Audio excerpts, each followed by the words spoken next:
이번에는 계시록 1장 7절에 대한 신천지 해석의 모순을 알아보는 시간을 가지겠습니다.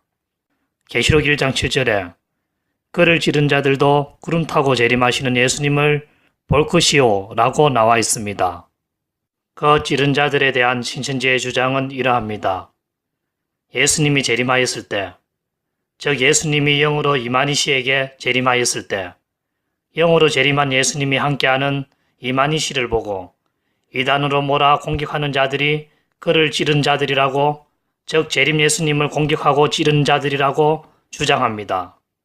다시 말해서 이만희 씨에게 영으로 재림한 예수님이 함께한다는 이유로 이만희 씨를 이단으로 몰아 공격하는 일은 재림 예수님을 이단으로 몰아 공격하는 일로 엮어보는 것이며, 그 공격자들이 1장 7절에 나와 있는 그를 찌른 자들이라고 신천지는 주장하는 것입니다.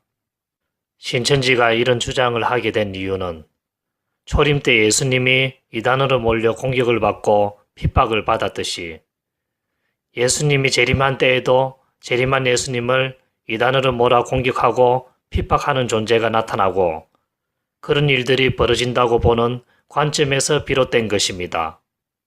근데 본문 7절의 찌른 자들에 관한 내용은 이미 과거에 예수님을 찔렀던 자들이 미래에 예수님이 재림할 때 재림한 예수님을 본다라는 뜻이므로 찌른 자는 과거에 예수님을 찌른 자들이고 재림 때 재림하신 예수님을 찌르게 되는 자들이 아니죠. 그러므로 7절의 찌른 자들은 신천지가 주장하는 것처럼 재림이 일어난 때 재림 예수님이 함께하는 이만희를 공격하거나 재림 예수님을 공격하거나 찌르는 존재가 아니게 되는 것입니다. 그 이유는 7절의 내용은 그 찌른 자들은 이미 과거에 예수님을 찔렀고 과거에 그렇게 행한 찌른 자들이 미래에 재림하시는 예수님을 본다라는 뜻이니까요. 그러므로 신천지의 재림 때에도 재림 예수님을 이단으로 몰아 공격하는 존재가 나타나는데 그 존재가 7절의 찌른 자들이라고 주장하는 해석은 엉터리가 되는 것입니다. 본문 내용을 좀 더 명확하게 표현한다면 과거에 그를 찔렀던 자들도 미래에 재림하시는 예수님을 본다라고 표현됩니다. 이와 같은 내용을 찌른 자들은 예수님이 재림할 때 재림 예수님을 핍박하는 자들이라고 엉터리 해석하는 신천지.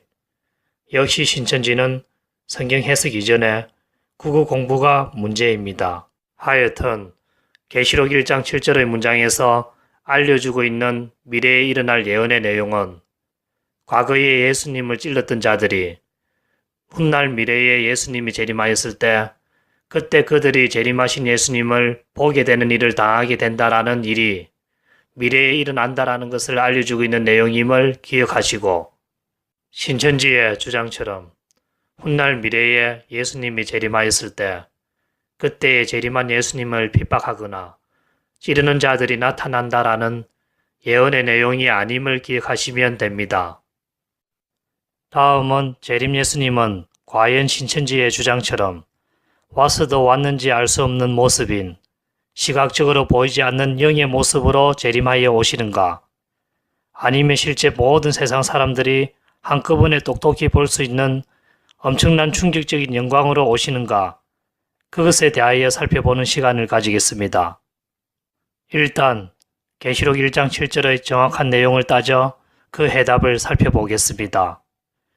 본문에는 모든 사람들이 미래에 재림하시는 예수님을 시각적으로 볼 것이고 심지어는 과거에 예수님을 찌른 자들도 미래에 재림하시는 예수님을 본다고 했습니다. 그리고 그렇게 재림 예수님을 본 반응으로 애곡한다라고 나와 있습니다. 이 애곡하는 반응은 모든 사람들이 재림 예수님을 보고 나타낸 즉각적 반응을 말합니다. 재림하신 예수님을 보고 곧바로 가진 반응과 감정이라는 것이죠. 예를 들어 우리가 동물원에 가서 아프리카 코끼리를 보았을 때 가지는 느낌과 반응은 와 크다라는 반응일 겁니다. 이런 반응과 느낌은 사물을 보고 가지는 사물에 대한 즉각적 반응과 느낌입니다. 본문의 모든 족속들이 애곡한다라는 반응도 재림 예수님을 보고 느끼는 즉각적 반응을 설명한 것입니다.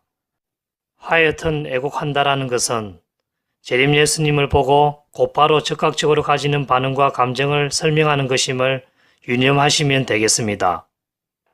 그래서 나타난 재림 예수님을 모든 사람들이 보는 것과 재림 예수님을 봄으로 인하여 그 모든 족속이 애곡하는 반응을 가지는 그 사이에는 시간적 진행이나 어떤 사건이 중간에 개입되는 과정이 없습니다. 그냥 세상의 모든 사람들이 나타난 재림 예수님을 봄으로 인하여 곧바로 즉시 애곡하는 반응을 하게 되는 것이죠. 또 세상 모든 사람들과 족속들이 재림 예수님을 봄으로 그 즉시로 애곡하는 반응을 가진다라는 것은 무엇을 알려주느냐 하면 재림 예수님은 세상 모든 사람들이 알 수 있고 눈에 확연히 보이는 모습으로 재림하신다라는 것을 알려주는 것입니다. 왜냐하면 재림한 예수님을 알고 보았기 때문에 그 즉시로 그들이 애곡하는 반응을 보이는 것이고 그들의 표현하는 애곡하는 반응도 재림 예수님이 재림하신 것을 그들이 보았고 알았다라는 것을 행동으로 표현하며 드러내는 것이기 때문입니다. 이런 표현을 세상 모든 사람들이 하니 재림 예수님은 모든 사람들이 충격적으로 알 수 있는 모습으로 나타나신다라는 것을 보여주는 것입니다. 그래서 모든 사람들이 재림 예수님을 보고 즉시로 나타내는 애곡이라는 즉각적 반응은 재림 예수님이 모든 사람들이 알 수 있고 볼 수 있게 재림한다는 것을 알려주는 중요한 단서가 되는 것입니다. 그러나 신천지는 재림 예수를 보는 것과 애곡이라는 즉각적 반응 사이에 시간의 경과와 또 다른 사건이 개입되게 하여 7절의 문장 내용을 왜곡합니다. 그 왜곡된 주장은 이러합니다. 재림 예수님이 사람들의 눈에 보이지 않는 영의 모습으로 사람들이 알 수 없게 재림하여 이만희 씨와 함께하고 있으나 사람들이 그것을 모르고 이만희를 이단으로 몰아 이만희 씨와 재림 예수를 핍박하지만 그 뒤 세상이 뒤집어져 신천지인들이 주관하는 세상이 되었을 때 그 핍박자들은 잡혀서 지옥의 형벌을 당하게 되므로 애곡하게 된다라고 주장하며 재림 예수를 보는 것과 애곡하는 반응 그 사이에 시간의 경과와 재림 예수를 핍박하는 사건과 세상이 뒤집어지는 과정을 집어넣습니다. 그리고 신천지는 이만희 씨를 보는 것이 재림 예수를 보는 것이라고 가르치는데 그 이유는 재림 예수님이 이만희 씨와 함께 하기 때문이랍니다. 그래서 이만희 씨를 이단으로 몰아 핍박하는 것은 재림 예수를 시각적으로 보고 핍박하는 것이다라고 주장하고 그 후 핍박자들은 앞에서 말한 여러 사건이 벌어진 뒤 잡혀서 지옥에 감으로 애곡한다라고 해석하는 것이죠. 이렇게 보는 것과 애곡하는 반응 사이에 여러 사건과 과정을 끼워 넣어 문장을 왜곡하는 이유는 예수님이 영으로 재림하여 왔으나 사람들이 왔는지 오지 않았는지 알 수 없다라는 시각적으로 볼 수 없는 모습으로 예수님이 재림한다는 것을 합리화하려는 억지 꼼수를 부리기 위해서입니다.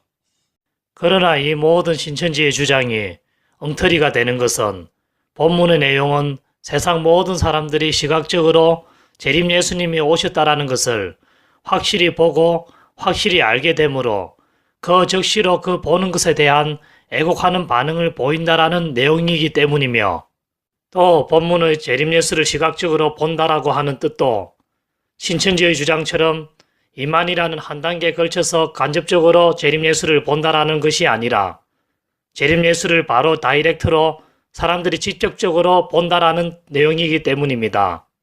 만약 신천지의 주장처럼 이만희를 봄으로 재림 예수를 본다라는 기준으로는 어느 누가 그런 식으로 재림 예수를 보고 애곡하겠습니까?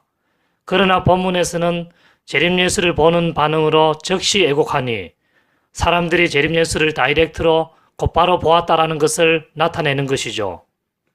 그래서 신천지의 재림 예수님이 사람들이 볼 수 없고 왔지만 알 수도 없는 모습으로 온다라는 주장은 모두 엉터리가 되는 것입니다.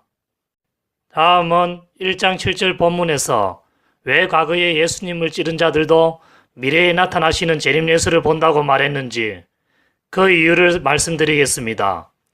과거에 초림 예수를 찔렀던 자들은 극소수의 사람들이며 희소성의 일을 벌린 사람들입니다.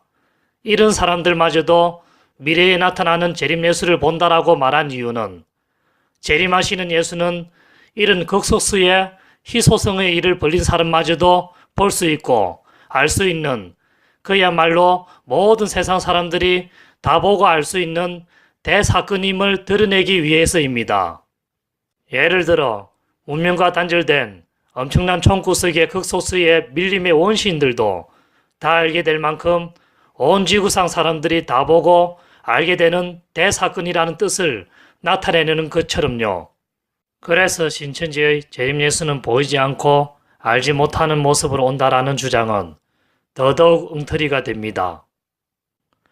마지막으로 그런 본문의 내용과는 달리 과거에 주님을 찔렀던 자들은 왜 재림 예수님을 보지 못하고 생을 마감하였는가라는 의문을 제기할 수 있을 것입니다.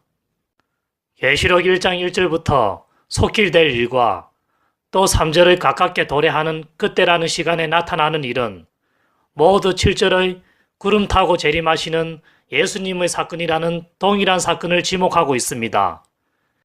1장에서는 예수님의 재림의 일을 세밀하게 다루지 않고 그냥 예수님이 재림하여 심판하시고 그 심판의 대상은 역사적으로 살아간 모든 인류가 된다라는 재림의 심판의 사건의 큰 맥락만 말하였습니다.